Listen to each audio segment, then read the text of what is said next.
Good afternoon. I'm Paul Flaum, Managing Director of Whitbread Restaurants, and I'm going to cover 4 areas: an overview of the Whitbread restaurant business, how restaurant supports Premier Inn, the progress we have made in 2012-13, and insight into the key ingredients for running our restaurant business.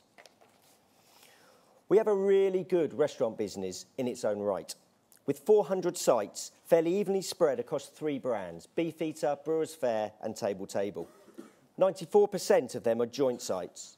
60% of Premier Inn guests have breakfast and 25 to 30% have dinner. Premier Inn guests account for over 10% of our restaurant sales. We have 15,000 team members who cook and serve 46 million meals a year, with an average food and drink spend per head at just under £13.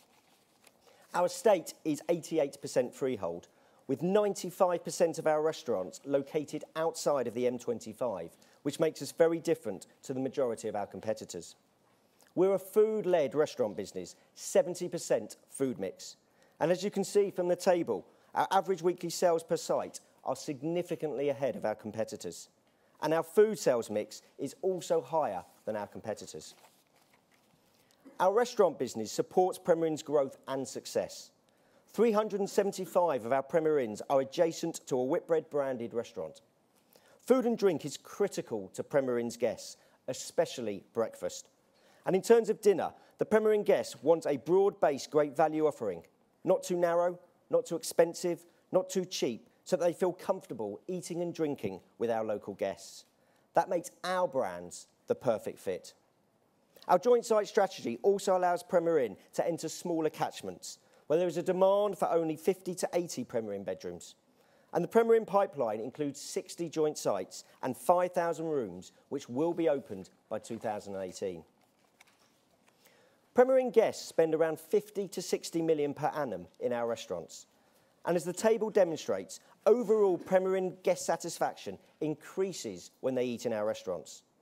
We also drive significant operational and capital efficiencies on a joint site, including labour efficiencies, ground and maintenance savings, and CapEx synergies when building a brand new site.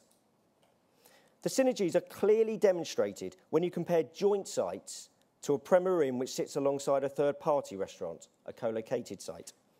As the table shows, Premier Inn guests rate their experiences significantly better when they stay in a Whitbread joint site compared to a co-located site. And this is shown in the guest scores and the £1 RevPAR premium a joint site generates over and above a co-located site. Overall, a joint site returns on invested capital is 5 percentage points better than a co-located Premier Inn. That's 18% versus 13%. We must also run a great restaurant business in its own right, as circa 85% of our existing customers are locals as opposed to Premier Inn guests. And in 2012-13, we have made significant progress.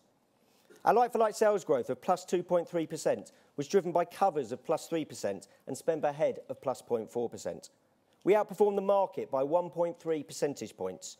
And if you stripped out London and inside the M25, this outperformance would have been even greater, to 1.8 percentage points.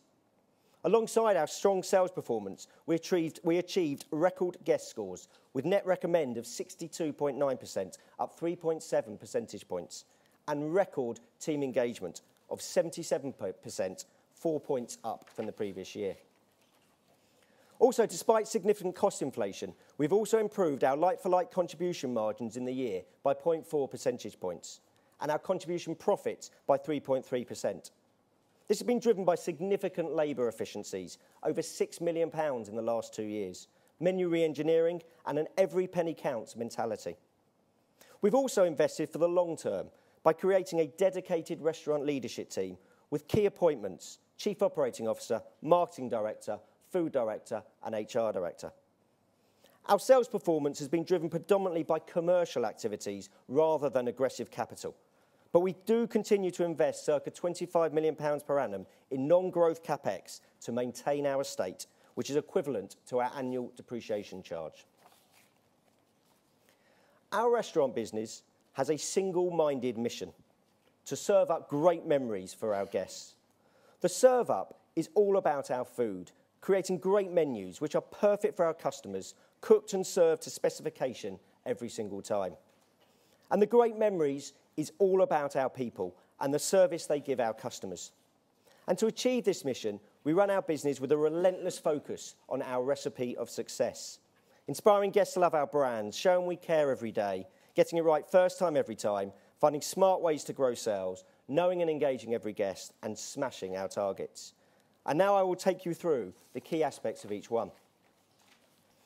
To achieve our ambition, we do need more compelling brand propositions, where all our brands have a very strong food hook, consistently delivered through engaged teams, and wrapped up in much stronger branding. Our current portfolio performs well, and they do allow us to operate across a range of local demographies and customer segments, and also, importantly, complement the Premier Inn guest. They also allow us to operate several restaurants in a single market, where there could be a number of different Premier Inns. Whilst our overall performance is good, as you can see from the table, our brands are in the pack with the wider UK pub restaurant brands, and in general behind the casual dining brands. And therefore they do need revitalising to drive further reappraisal. Explicitly, we see an opportunity for two much stronger national brands, Beefeater and Brewers Fayre, alongside a more local pub restaurant business, Table Table. The plan is to ensure each have a much more distinct proposition, underpinned by every single restaurant delivering the other ingredients of our recipe of success. Our team engagement is at an all-time high of 77%, 4 points higher than last year, with a 97% response rate. Our restaurant general management engagement, which is a crucial population for us, is at 93%, up 5 points from the previous year. We have significantly increased our focus on training and developing our teams, especially focused around food and service. We have now 3 food and drink academies where we have trained 6,000 of our teams in 2012-13. We've introduced our Heroes programme to improve the personalised service we give our customers. And alongside this increased training, we've introduced a new team member incentive scheme, which rewards team members for giving exceptional guest service. Getting it right first time every time is crucial in a restaurant business. If a guest has a poor experience, they won't come back for 2 years. And now, thanks to social media, they will tell an awful lot of their friends. We have introduced an extremely tough fortnightly mystery shop programme to ensure our robust standards are met. This exists along our Guest Recommend programme, where we get in excess of 400,000 responses annually. And every single restaurant is measured and incentivised on their individual NPS scores. In 2012-13, our NPS increased by 3.7 percentage points to 62.9%. By significantly reducing our own goals, our 0 to 3s, which have reduced by over 25%. We've also seen significant improvement in our food quality and customer service scores. 89% of our customers rate our food 4 or 5 out of 5. 92% of our customers rate our staff friendliness 4 or 5 out of 5. We've also rolled out a fun but standardised pre-shift brief programme, which is a key learning from recent visits to the US. This is just like a football manager's pre-match team talk, but focused on food and serving up great memories. Our like-for-like sales performance was driven by rolling out various commercial initiatives, including breakfast, where sales increased by 17%, Costa Coffee, where sales increased by 16%, buffet plates at Brewers Fayre, and localised pricing. Our menus have become more enticing and more scientific in its approach to increase spend per head. And our email database has grown to 1.35 million, which allows us to communicate and promote in a far more smarter and focused way. The more we recognise our customers, communicate to them and serve them in a more personalised way, the more frequently they dine with us. And to drive this further, we have launched loyalty programmes in Beefeater and Brewers Fayre. Beefeater's card was launched a year ago, and we now have over 400,000 active members. Brewers Fayre's was launched in April, and we already have 140,000 active members, and we plan to launch Table Tables in the summer. These loyalty programmes allow us to understand our customers much better than ever before. We know how often they dine with us, who they bring, what they eat, and other facts like their birthday. We've already rewarded our most loyal customers with 57,000 free birthday meals. And the good news is they invite all their family and friends. So in summary, our restaurant business is a really good business in its own right. We have higher sales than our competitors, and we've made really good progress over the last year by focusing on our recipe of success. We've had market sales outperformance, good like-for-like sales growth, record guest and team engagement scores, as well as generating significant cost savings to offset cost inflation. Our restaurants also support Premier Inn in terms of its guests, its RevPAR, its growth and its overall returns. Premier Inn guests prefer to stay next to a Whitbread restaurant than any of our restaurant competitors.